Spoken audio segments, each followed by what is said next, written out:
ce musée a été créé en 1929, ici la maison, par des officiers russes en exil, par un régiment qui était le régiment des Cosaques de la Garde, qui ont quitté, dont les trésors ont quitté la Russie à la fin de la guerre civile et qui, après toute une série de péripéties, sont arrivés ici. C'est le seul musée régimentaire d'un régiment russe impérial qui existe encore au monde et qui est intact.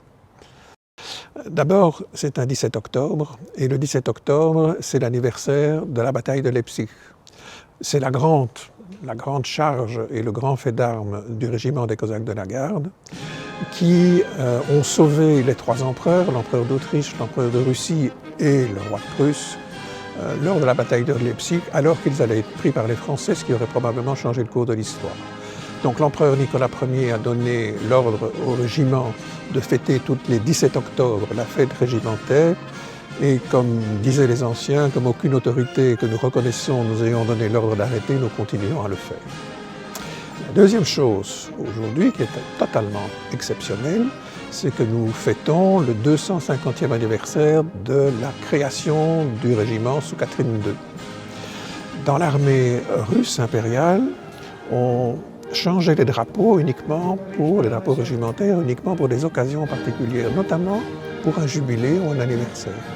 Et aujourd'hui, nous allons continuer cette tradition en faisant remettre au régiment un nouveau drapeau pour ces 250 ans, et nous allons le faire par un descendant de Nicolas Ier, un prince Romanov.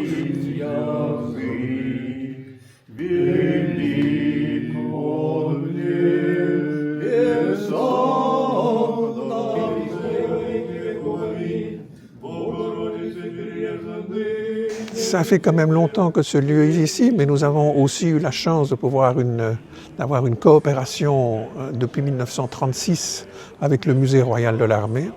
En 1936, le Front populaire est venu au pouvoir en France avec des ministres communistes, ce qui a donné peur aux Cosaques qui avaient vu finalement le communisme de cette époque de très près, que le gouvernement français offre au gouvernement soviétique les collections du musée. Et l'association a mis sous protection du roi des Belges les pièces les plus importantes de son patrimoine, les tenues des empereurs, l'argenterie, les trompettes d'honneur, et les a confiées au musée de l'armée de Bruxelles.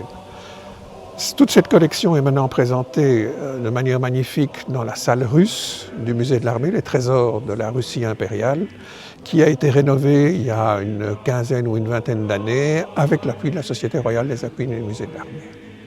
Ici, dans ce pavillon, ce magnifique pavillon, le soir, ils étaient officiers, ils étaient généraux, etc. Et le commandant notamment de ce régiment, il était général le soir, il vendait des billets de loterie le jour. Donc c'est pour rendre aussi hommage à tous nos anciens qui ont poursuivi cette tradition régimentaire, et c'est un fait unique dans l'histoire russe. Ik vind het belangrijk om te ervaren en zelf mee te maken hoe deze vereniging het verleden herinnert en viert en eer aandoet dan dat. Het is een oord vol herinnering en vol levende herinnering die voor hen een symbool staat voor de geschiedenis. Quels que soient les événements internationaux depuis 17, ils ont su sauvegarder en russe on dit duch, cette atmosphère unique, et ils ont su préserver par Mont et par Vaux tout ce patrimoine.